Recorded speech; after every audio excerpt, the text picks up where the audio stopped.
हमजा चाचा, फिर क्या हुआ? बच्चे, क्या होना था। वक्त ने ज़ैनुल मुलूक के साथ एक अजीब खेल खेला। कहते हैं ना, वक्त एक ऐसी शय है जिसका कोई काबिज नहीं। जो कल था वो आज नहीं है, जो आज है वो कल भी नहीं होगा।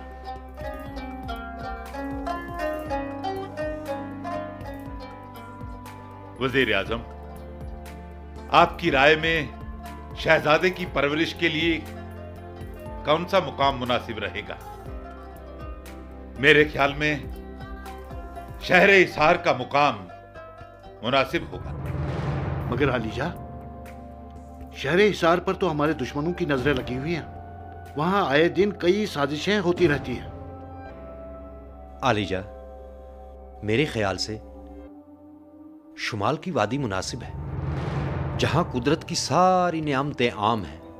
शहजादे की परवरिश वहां मुनासिब रहेगी। ये आप क्या कह रहे हैं वजीर आजम? हम मलिका के बगैर कैसे रह पाएंगे? आलीजा, आपको इस इम्तिहान से गुजरना पड़ेगा। मोहब्बत में दारो रसन की आजमाइश होती है, फिर ये तो मुख्तसर सी जुदाई है।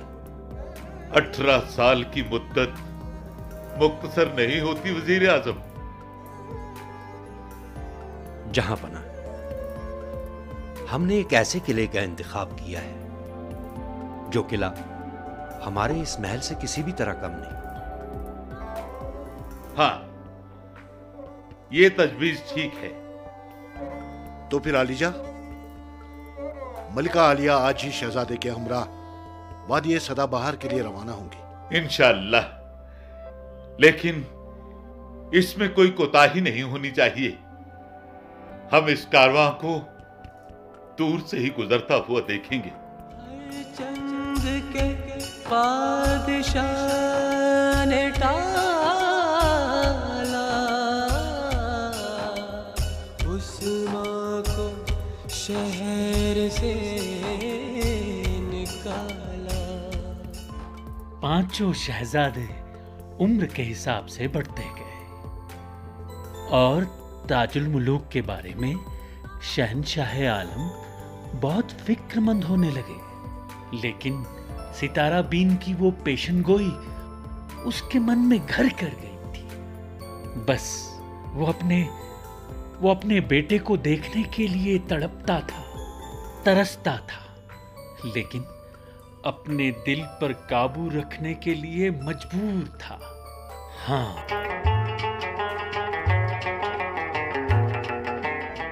अरे ये क्या बेहुदा शोर है? और ये कौन गुस्ताख है? मौसीकी खतरनाक बीमारी है। अरे वो तो है ही। काश साजिंदे हमारे सामने आकर बजाते तो हम भी उसका लुत्फ उठा पाते। मेरे ना समझ भाइयों, आपको याद नहीं आज हमारे महल में हमारा 5वां भाई वारद हो रहा है, ताजुल मुलूक। अरे क्या अहमकाना बातें कर रहे हो?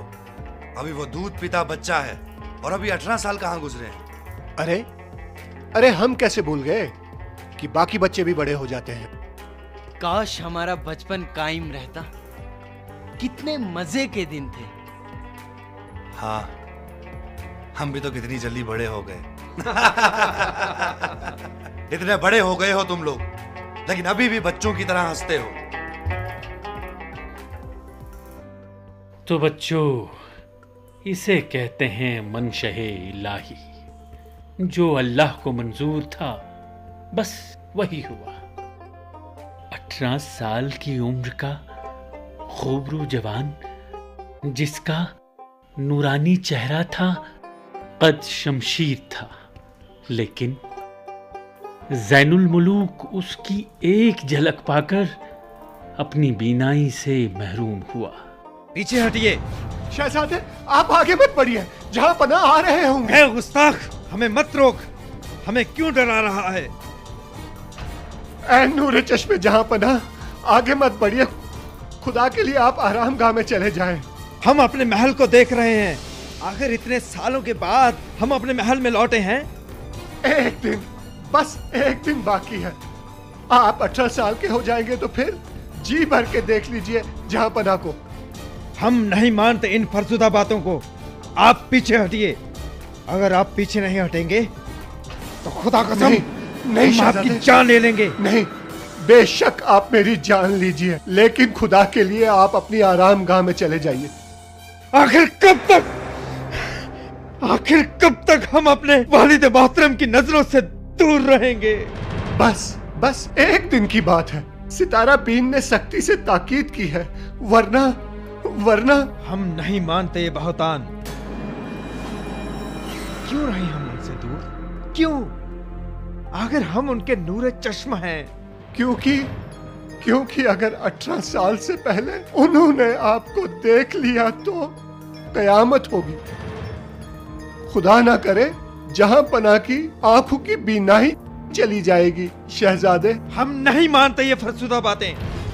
हमें बस अपने वालिद मोहतरम के रूबरू होना है। क्या तमाशा है ये? क्यों परेशान कर रखा है? खैर तो है? बादशाह सलामत, मेरे वालिद मोहतरम, मैं आपका नूरे चश्म, आपका खादिम ताजुल मुलूक हूं।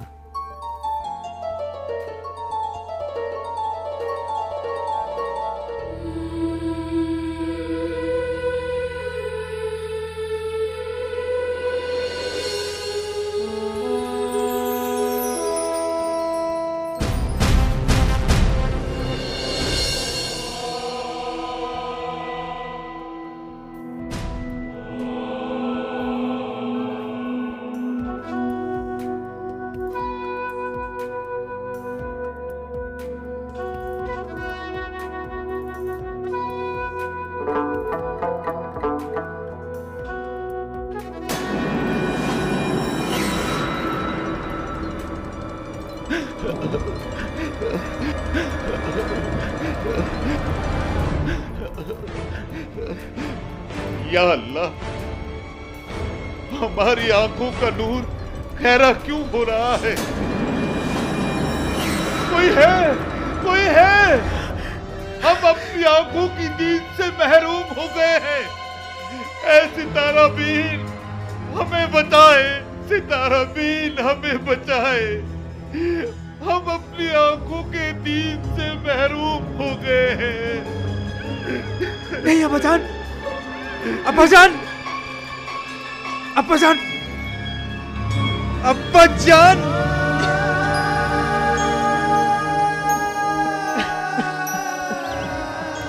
आपसे एक जरूरी मशवरा करना था, इसीलिए आपको यहां आने की जहमत दी है।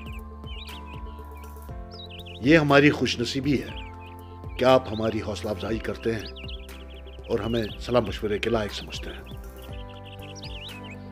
वरना हमारा काम तो मुल्क की सलामती के लिए हमेशा चाको चौबंद रहना और मरने और मारने के बारे में सोचना है। आप चाको चौबंद हैं तो हम अपने घरों में महफूज हैं, वरना जब से जहां पनाह की आंखों की बीनाई जाती रही है, हमारे दुश्मन तो हमें अपने घरों में भी महफूज नहीं रहने देते। जहां पनाह ज़ैनुल मलूक अपनी जाती परेशानियों में मुब्तला है। 5वें शहजादे की वजह से उनकी आंखों की बीनाई गई है। अल्लाह ही जाने अब इस सल्तनत का क्या होगा।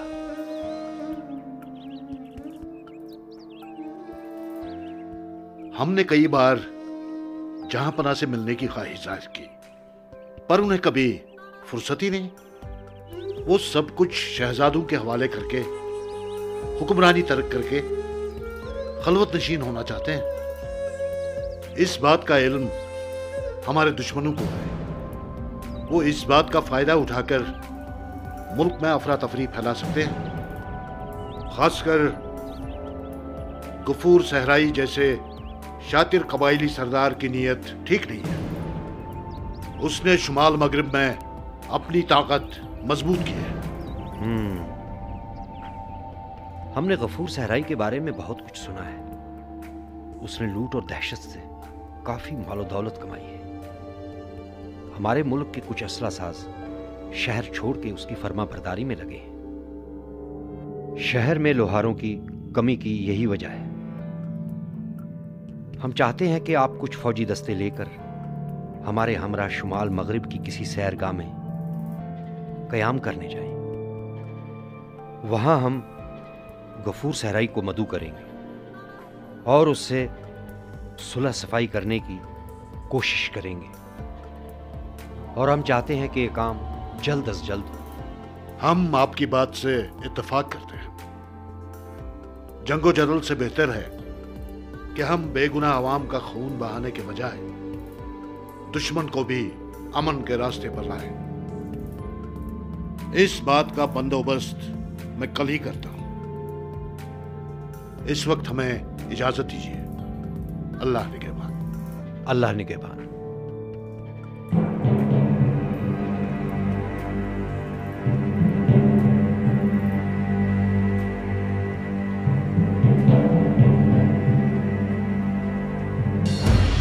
इससे पहले कि पानी सर के ऊपर हो जाए, हटा देते हैं उसको रास्ते से। हम भी तो कब से यही कह रहे हैं, कोई हमारी सुने तब ना। भाई ठीक कह रहे हैं, अब हमें कुछ करना होगा। आप सही कह रहे हैं शहजादे। इससे पहले कि अबा हुजूर कोई फैसला लें, इस काम को जल्द अज जल्द अंजाम देना होगा। तो ठीक है, आज की रात ताजुल मलूक की आखिरी रात होगी। ना रहेगा बांस और ना बजेगी बांसुरी।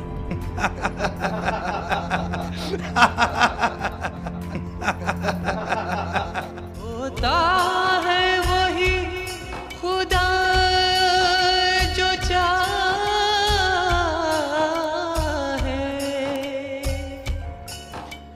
मुख्तार है जिस तरह बना है। हमें अपने 4 शहजादों की नीयत पर शक हो रहा है। लगता है हमारा सबसे प्यारा शहजादा उन्हीं की वजह से महल छोड़कर चला गया है।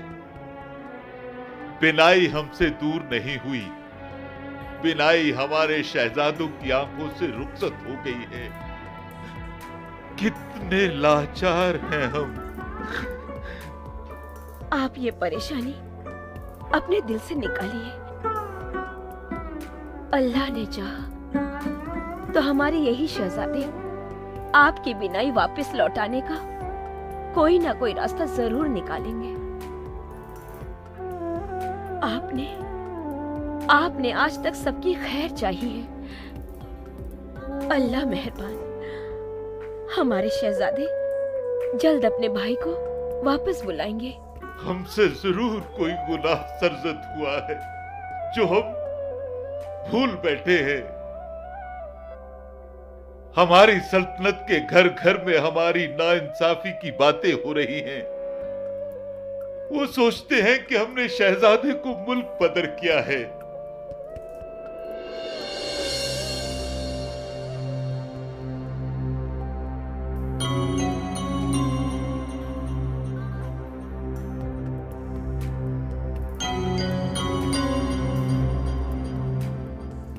अब दवा के साथ दुआ की भी जरूरत है।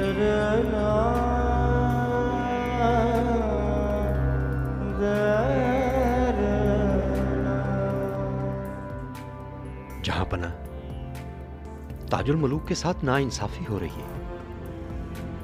पेशन गोई यह है कि आपकी बिनाई सिर्फ और सिर्फ ताजुल मलूक के हाथों में है। नजूमी ने तमाम आसमानी और जमीनी इशारों से समझ लिया है कि ताजुल मलूक ही अल्लाह ताला के करम से आपकी बिनाई का इलाज ला सकते हैं। हमारे वफादार वजीर आजम, हमारे फर्जंदान अब जवान हो गए हैं। ऐसा महसूस होता है कि वो सल्तनत में खाना जंगी का माहौल पैदा करना चाहते हैं, क्योंकि वो इक्तदार के लिए बेताब हैं। वो नहीं चाहते कि हमारी बिनाई वापस आए।